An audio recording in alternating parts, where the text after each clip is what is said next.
Hello and welcome to the most terrifying episode of Sailing Solo at 70 I hope I will ever experience. I'm David Fansler. When I last left you, the Genoa had become unshackled from the top part of the roller furling and fallen into the ocean.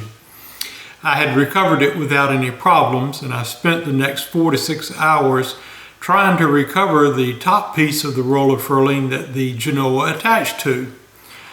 Unfortunately, I was unsuccessful in being able to pull that piece down.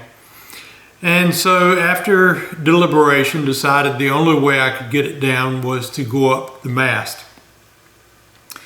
That was a bad decision and led to a major catastrophe in my life. This is the story of a boy who in his teens started selling sunfish. In his 30s, he sailed with a friend on his Catalina 27.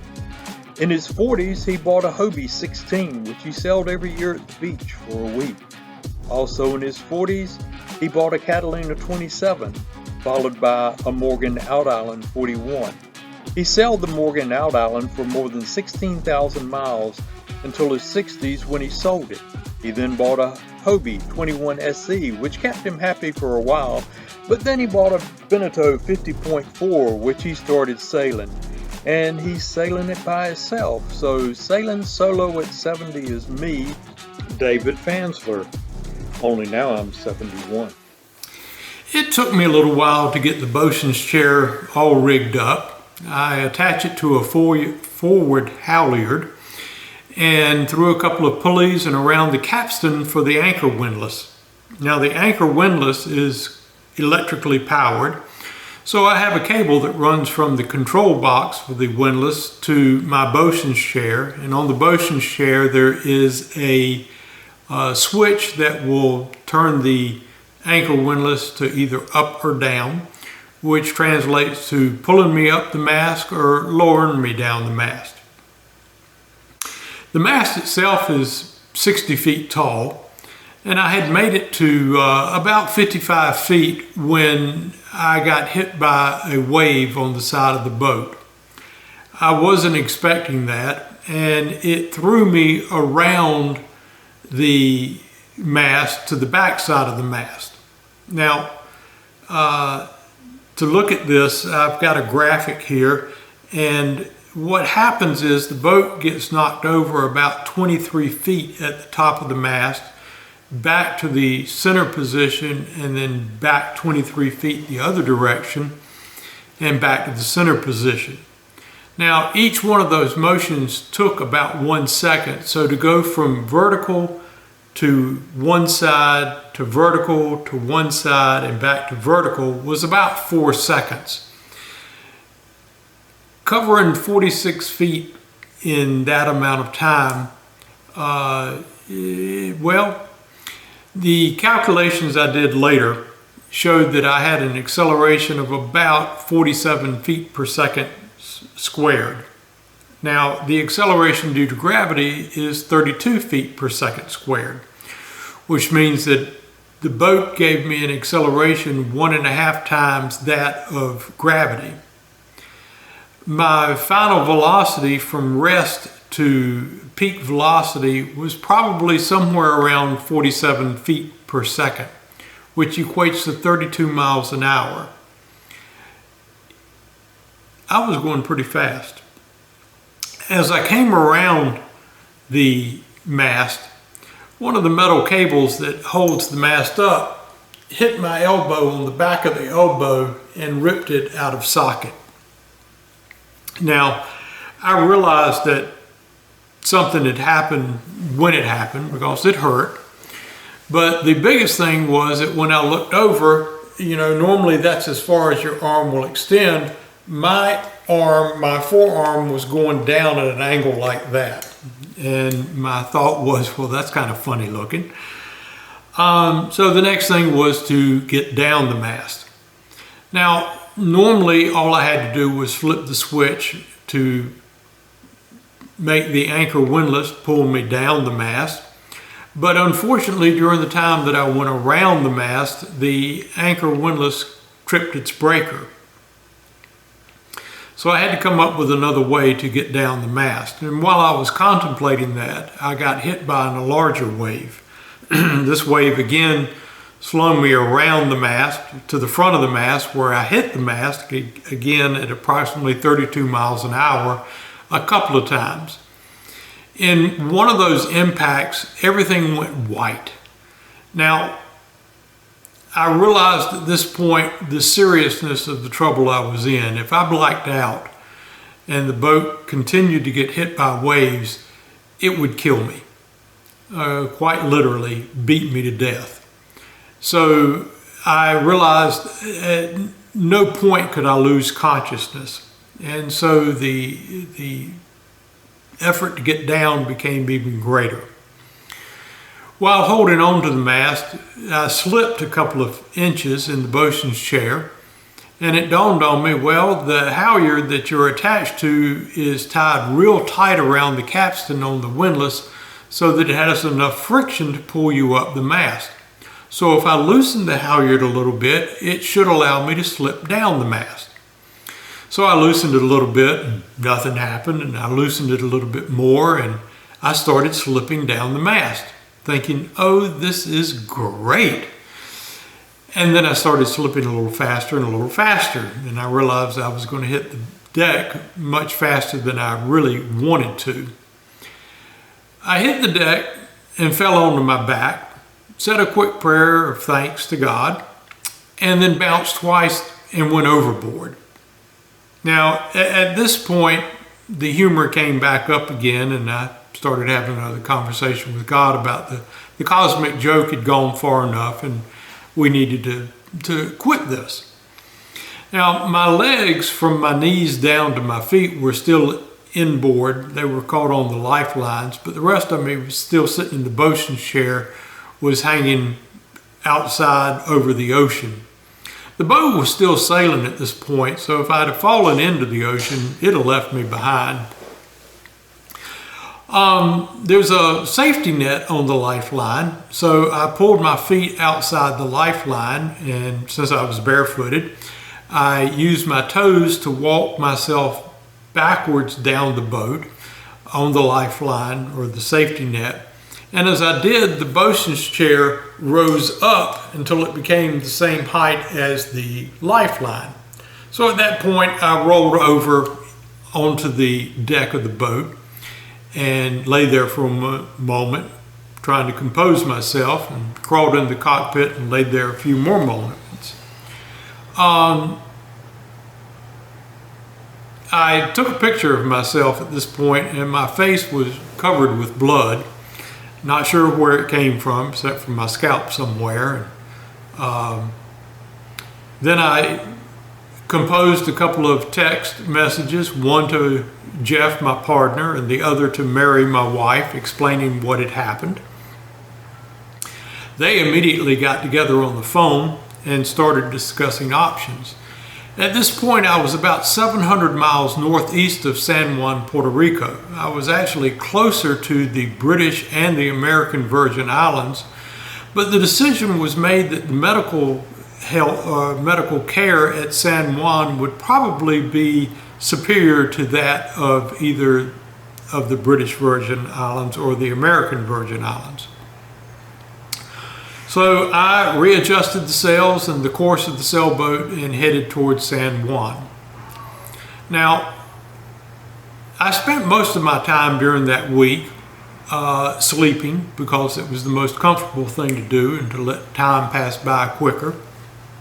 That first night as I was asleep, it suddenly dawned on me in a dream how I could raise the Genoa back up without using the roller furling. So at 3 o'clock in the morning, I got up and went up to the bow under full moon and arm wrestled with the Genoa. I attached the forward halyard that had raised me up on the bosun's chair to the top of the Genoa, and using the anchor windlass again, raised the Genoa up to its full height. So once again, I was under full sail, so I was making good speed. The other thing that I needed to watch was my fuel consumption. The winds would blow from 9 p.m. to roughly noon every day, and then they would die out from noon till 9 p.m. So I spent time motoring during that noon to 9 p.m. period, but had to make sure I had enough fuel to be able to get into dock. The other thing that was going on during these 7 days was that Jeff and Mary were keeping close tabs on me for both my emotional, my mental, and my physical health, to make sure I wasn't getting despondent or something of that nature. Actually, my mood was quite lively the entire time. One might ask, why wasn't the Coast Guard notified to come out and rescue me? Well, they were notified, but they informed Jeff that they would not come out more than 200 miles to rescue me, and that I would have to abandon the boat. Not much in favor of that. And in addition, they were going to charge me $30,000 to rescue me. So we would have had to sell the boat to pay for my rescue. No. The other option was to hop on board a passing freighter that probably would be headed for Africa or Europe, and again abandon the boat. I've already expressed that concern, so I made it clear that I was not leaving the boat, that I was going to sell the boat to San Juan, Puerto Rico. The accident occurred on July 8th, a Friday, and I arrived in San Juan, Puerto Rico 7 days later on Thursday, late Thursday afternoon. Jeff had made arrangements for a gentleman by the name of Armando and his two helpers to meet me at the entrance of San Juan, Puerto Rico, in order to help me maneuver the boat into the marina, as well as get down the sails and prep the boat for long-term storage. I was also met by two Coast Guard boats. They had been kept apprised of my condition, and they followed us in to make sure everything went smoothly. Once we had parked the boat, I guess I should mention that I ran out of gas ran out of diesel fuel just as I was backing into the slip, meaning I had cut my fuel consumption down to the bare minimum.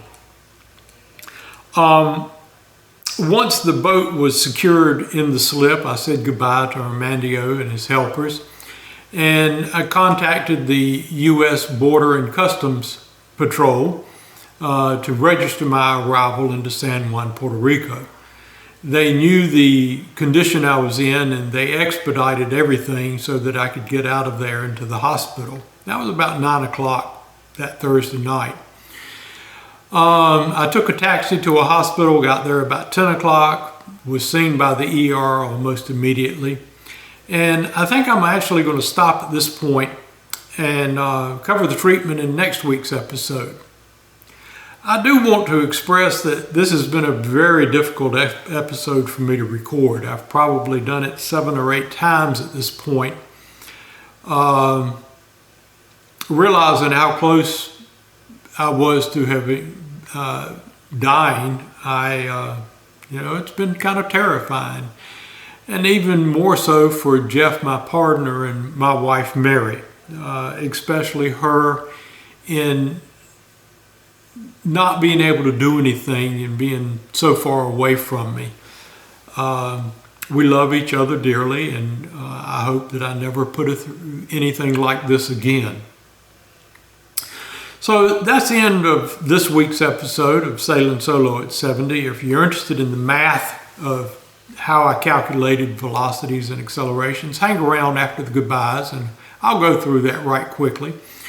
For everybody else, if you enjoyed the episode, hit the like button. Even better yet, hit the subscribe button. And we'll see you next week on Sailing Solo at 70.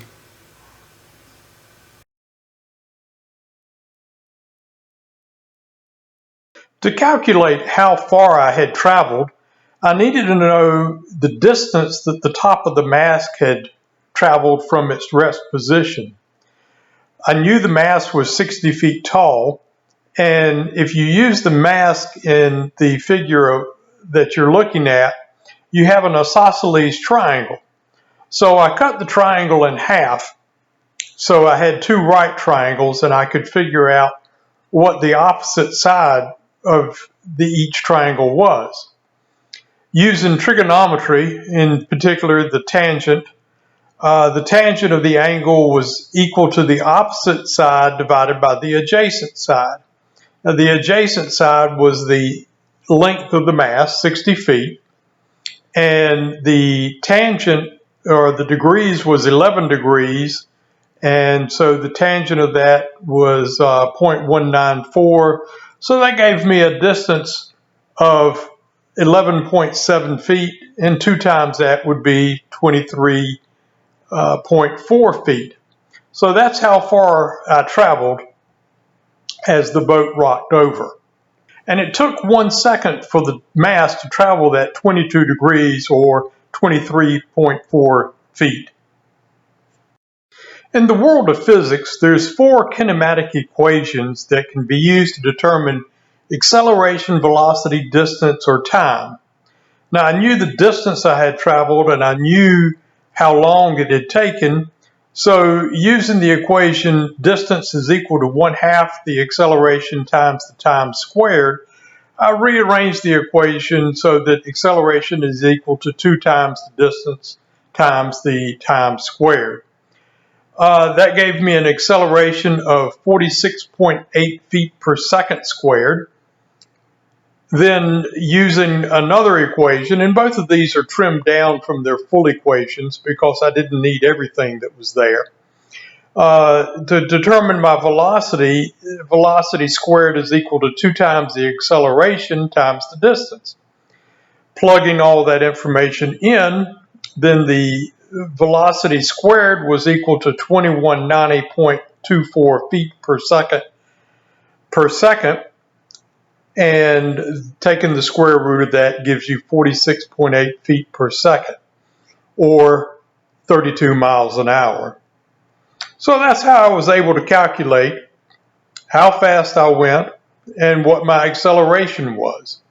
I knew it was enormous by the way that I was being manhandled at the top of the mast, but until I actually sat down and did the calculations, didn't really understand what those values were and how large they were.